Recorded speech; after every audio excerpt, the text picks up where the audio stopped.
Hello, नमस्कार दोस्तों, मेरा नाम जितेंद्र सैनी है और मैं आप सभी का रेडियोग्राफर्स क्लासेस में बहुत-बहुत हार्दिक स्वागत अभिनंदन करता हूँ।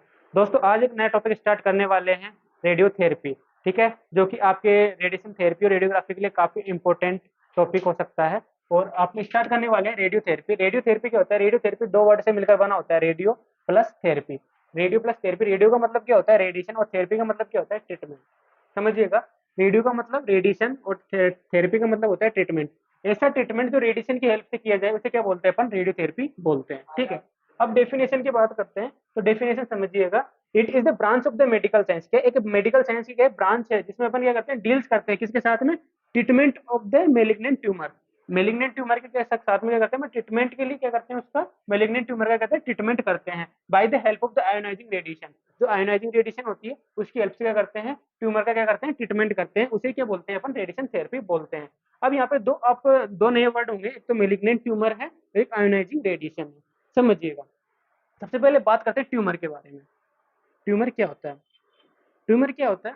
ट्यूमर किसे बोल सकते हैं? ट्यूमर उसे बोल सकते हैं जो एक्सेसिव ग्रोथ होती है सेल की, उसे क्या बोलते हैं? अपन ट्यूमर बोलते हैं। एक्सेसिव मतलब किसी भी सेल में क्या हो जाता है? सेलुलर डैमेज हो जाता है या फिर मेटाबॉलिक रिएक्शन आती है, वो चेंजेस हो जाते हैं, इंक्रीज होने लगती है, उसे क्या बोलते हैं अपन? ट्यूमर बोलते हैं। वो एक्स्ट्रा ग्रोथ करके क्या कर सकती है? उसकी एक्टिविटी को रोक लेती है, उसे क्या बोलते हैं? अपन ट्यूमर बोलते हैं। अब दो टाइप्स के ट्यूमर होते हैं, टू टाइप्स के होते हैं ट्यूमर,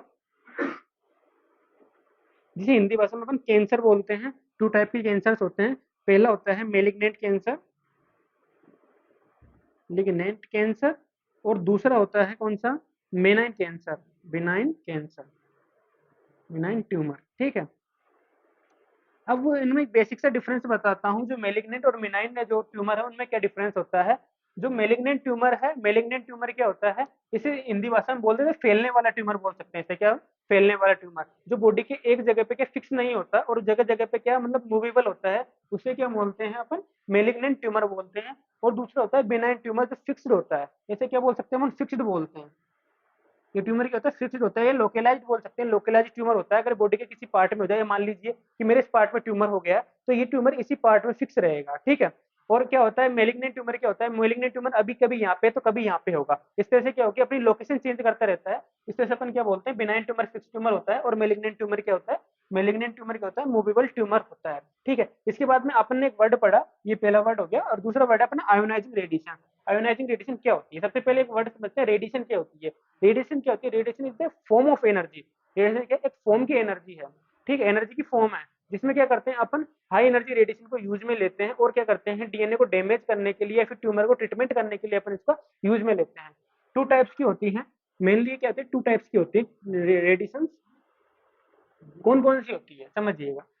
सबसे पहले कौन सी होती है? आयोनाइजिंग रेडिएशन होती है, आयोनाइजिंग रेडिएशन होती है। और दूसरी कौन सी होती है? नॉन आयोनाइजिंग रेडिएशन होती है, नॉन आयोनाइजिंग रेडिएशन होती है, रेडिएशन होती है, ठीक है। ठीक है, समझिएगा आयोनाइजिंग रेडिएशन के बारे में।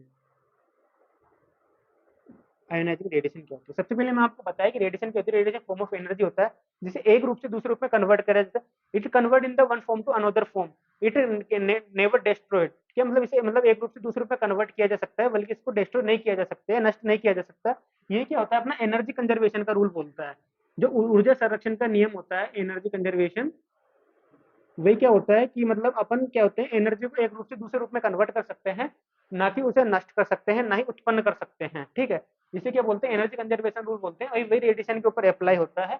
अब दो प्रकार की रेडिएशन होती है, आयोनाइजिंग रेडिएशन होती है और एक नॉन आयोनाइजिंग रेडिएशन होती है।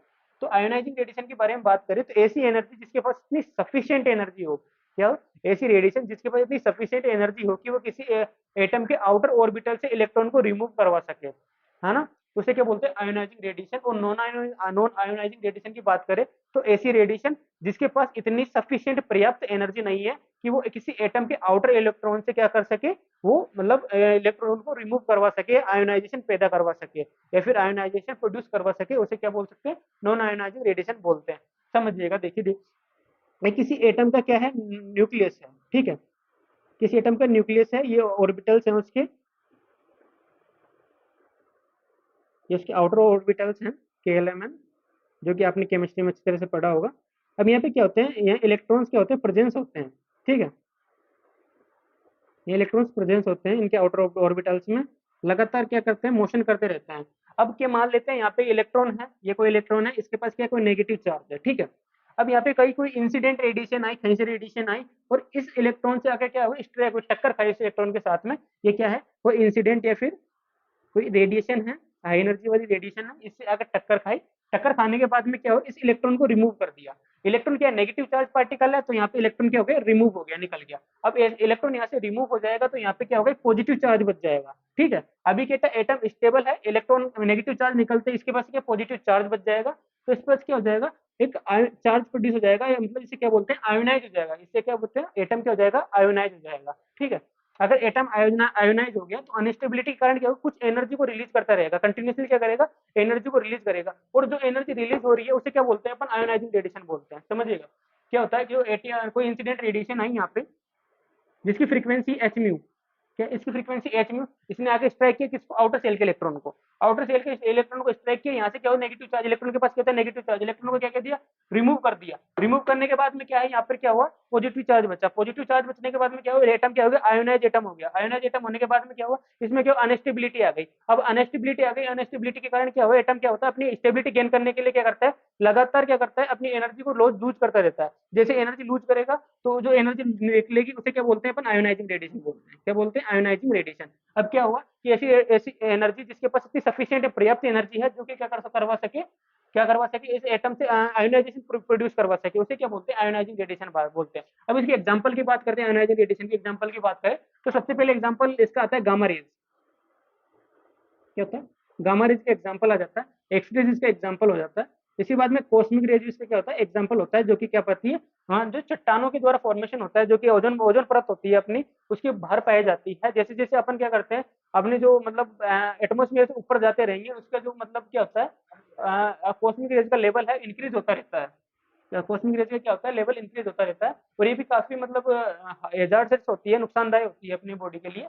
अब मैं बात करता हूँ नॉन आयोनाइजिंग रेडिएशन के बारे में। नॉन आयोनाइजिंग रेडिएशन के बारे में बात करता हूँ, क्या होता है, तो समझिएगा, ये कोई एटम का न्यूक्लियस है, उसके बाद ये सेम इलेक्ट्रॉन्स हैं, ठीक है, सेम इलेक्ट्रॉन, इलेक्ट्रॉन के पास नेगेटिव चार्ज है। अब कोई इंसिडेंट रेडिएशन आई, पर बेचारी के पास इतनी एनर्जी नहीं है, इसके पास इतनी एनर्जी नहीं है कि इस इलेक्ट्रॉन को क्या करवा सके, रिमूव करवा सके। अगर ये इलेक्ट्रॉन रिमूव नहीं होगा, अगर ये इलेक्ट्रॉन रिमूव नहीं हुआ, तो क्या होगा कि इसमें कोई तरह का आयोनाइजेशन प्रोड्यूस नहीं होगा, ये आयोनाइजेशन प्रोड्यूस नहीं हुआ।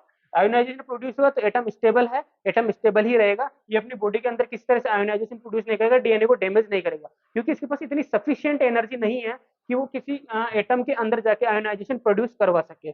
तो मतलब इसमें क्या हुआ, इसके पास इतनी सफिशिएंट एनर्जी नहीं बची कि किसी एटम को जाके क्या आयोनाइज करवा सके, डैमेज कर सके, इसलिए इसे क्या बोलते हैं, नॉन आयोनाइजिंग रेडिएशन बोलते हैं। इसके एग्जांपल की बात करते हैं, नॉन आयोनाइजिंग रेडिएशन की एग्जांपल की बात करते हैं। तो एग्जांपल की बात करें तो सबसे पहले मोबाइल रेज, जो आप डेली यूज में लेते हैं, मोबाइल रेज। अगर मोबाइल रेज नुकसानदायक होती तब तक आपके डीएनए सारे म्यूटेट हो चुके होते, आप अभी इंसान से जानवर बन चुके होते, ठीक है। उसके बाद में बात कर लेते हैं सनलाइट। जो सनलाइट होती है, सनलाइट वो क्या होती है, नॉन आयोनाइजिंग रेडिएशन होती है। आप डेली सनलाइट के कांटेक्ट में आते हो तो उससे आपकी बॉडी पे किसी तरह का इफेक्ट नहीं पड़ता है, ठीक है। उसके बाद बात करते हैं नॉर्मल लाइट, जिससे आप रूम में डेली लाइट वगैरह यूज करते हैं, नॉर्मल लाइट, वो भी इसका होता है एक एग्जाम्पल हो जाता है, ठीक है। इस तरह से समझ में आया होगा। सबसे पहले मैंने आपको बताया रेडिएशन थेरेपी क्या होती है, एक आपका समराइज करवा देता हूँ रेडिएशन थेरेपी के बारे में। रेडियो थेरेपी होती है जो कि होती है दो वर्ड से मिलकर बनी हुई होती है, रेडियो प्लस थेरेपी, जिसमें रेडियो का मतलब होता है रेडिएशन और थेरेपी का मतलब होता है क्या, ट्रीटमेंट, ठीक है, समझिएगा। रेडियो का मतलब रेडिएशन और थेरेपी का मतलब ट्रीटमेंट। कहने का मतलब ये कि ऐसा ट्रीटमेंट जो रेडिएशन की हेल्प से किया जाए, ऐसा ट्रीटमेंट जो रेडिएशन की हेल्प से किया जाए उसे क्या बोलते हैं, अपन रेडियोथेरेपी बोलते हैं, ठीक है। अब बेसिक से डेफिनेशन की बात करते हैं तो क्या होती है, जो रेडियोथेरेपी होती है एक ब्रांच होती है, इसके अंदर एक पर्सनल ब्रांच होती है, हर चीज की एक ब्रांच होती है, जैसे कार्डियोलॉजी हो गया, रेडियोथेरेपी हो गया, सबकी एक पर्सनल ब्रांच होती है। इस तरह से क्या एक ब्रांच है मेडिकल साइंस की, उसमें क्या करते हैं अपन, डील्स करते हैं, किसके साथ डील्स करते हैं, जो ट्रीटमेंट ट्यूमर का ट्रीटमेंट होता है, ट्यूमर के साथ डील करते हैं, उसका ट्रीटमेंट करने के लिए क्या करते हैं, उसका डील करते हैं, किसके द्वारा करते हैं, by the help of the ionising radiation. Ionising क्यों बोला, क्योंकि इसके पास इतनी एनर्जी है कि वो जो एक्सेसिव ग्रोथ हुई है, डीएनए जो अपना म्यूटेट हुआ है उसको वापस से डेड कर सके, किल कर सके। इससे क्या बोलते हैं, मतलब जो आयोनाइजिंग रेडिएशन किसी सेल के ऊपर जाके गिरी, उस सेल को क्या किया उन्होंने, आयोनाइज कर दिया, अनस्टेबल कर दिया। अब वो स्टेबिलिटी गेन करने के लिए अपनी एनर्जी को लूज करता रहेगा। इससे क्या होगा, उसके जो फ्री रेडिकल्स का फॉर्मेशन हो जाएगा, तो क्या होता है उसकी डीएनए डेड होने लग जाएगी, मृत हो जाएगा, उसका जो डीएनए वो मृत हो जाएगा, जिसके कारण वो आगे ग्रोथ नहीं कर पाएगी, उससे क्या कैंसर का ट्रीटमेंट हो जाएगा, ठीक है। अब बात करते हैं, यहाँ पे मैंने बताया तुम्हें ट्यूमर के बारे में, आयोनाइजिंग रेडिएशन के बारे में। ट्यूमर क्या होता है? ट्यूमर एक्सेसिव ग्रोथ होती है, जो एक्स्ट्रा ग्रोथ होती है ना अपनी सेल्स की। क्या होता है, कभी कभी किसी रेडिएशन में क्या होता है, कभी कभी रेडिएशन के थ्रू क्या हो जाता है, ट्यूमर क्रिएट हो जाता है, या फिर किसी एब्नॉर्मलिटी या फिर हाईली मेटाबॉलिक रिएक्शन के थ्रू क्या होती है, अपनी सेल एक्स्ट्रा ग्रोथ करने लग जाती है। एक्स्ट्रा ग्रोथ करके क्या होती है, अपनी जो एक्टिविटी होती है बॉडी की उसको ब्लॉक कर देती है, या फिर अपने लिए पेन को क्रिएट कर देती है, अपने दर्द होने लगता है।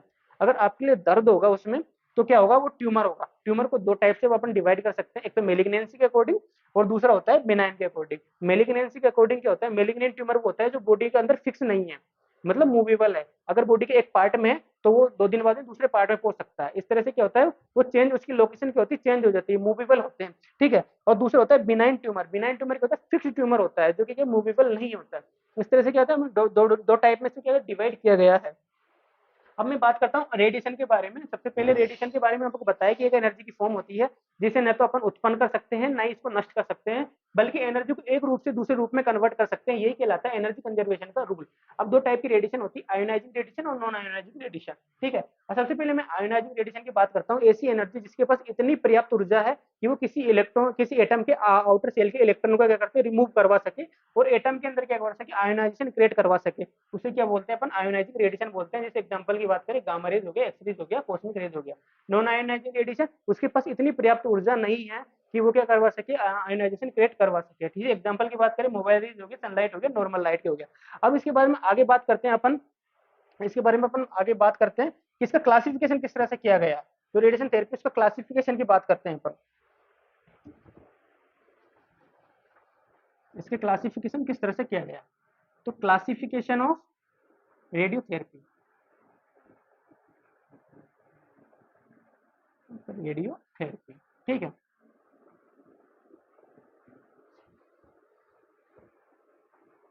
ठीक है। रेडियोथेरेपी के क्लासिफिकेशन अपन मेनली 2 टाइप से करते हैं। पहला होता है external beam therapy,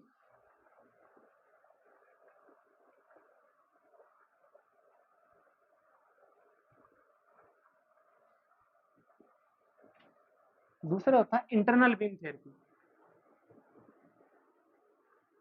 beam therapy, या फिर इसे नियर बीम थेरेपी भी बोलते हैं। क्या बोलते हैं, नियर बीम थेरेपी, क्योंकि पास से की जाती है। इसके अंदर ओनली एक थेरेपी आती है, जिसे अपन क्या बोलते हैं, ब्रेकी थेरेपी बोलते हैं। इसके मैं पर्सनल लेक्चर बनाऊंगा ब्रेकी थेरेपी का। अभी क्लासिफिकेशन, ये चार्ट आपके लिए काफी इंपॉर्टेंट है। तो एक्सटर्नल ब्रेकी थेरेपी के अंदर 3 से 4 आता है। इसमें एक आता है टेलीथेरेपी।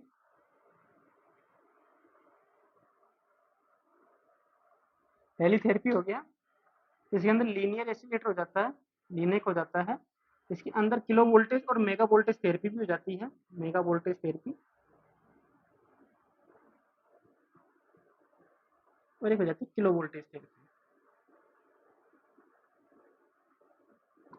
अब किलो वोल्टेज थेरेपी को 4 टाइप में डिवाइड किया गया है। पहला होता है क्रेंज थेरेपी। ठीक है। उसके बाद में होता है कॉन्टेक्ट थेरेपी। उसके बाद होता है सुपरफिशियल थेरेपी।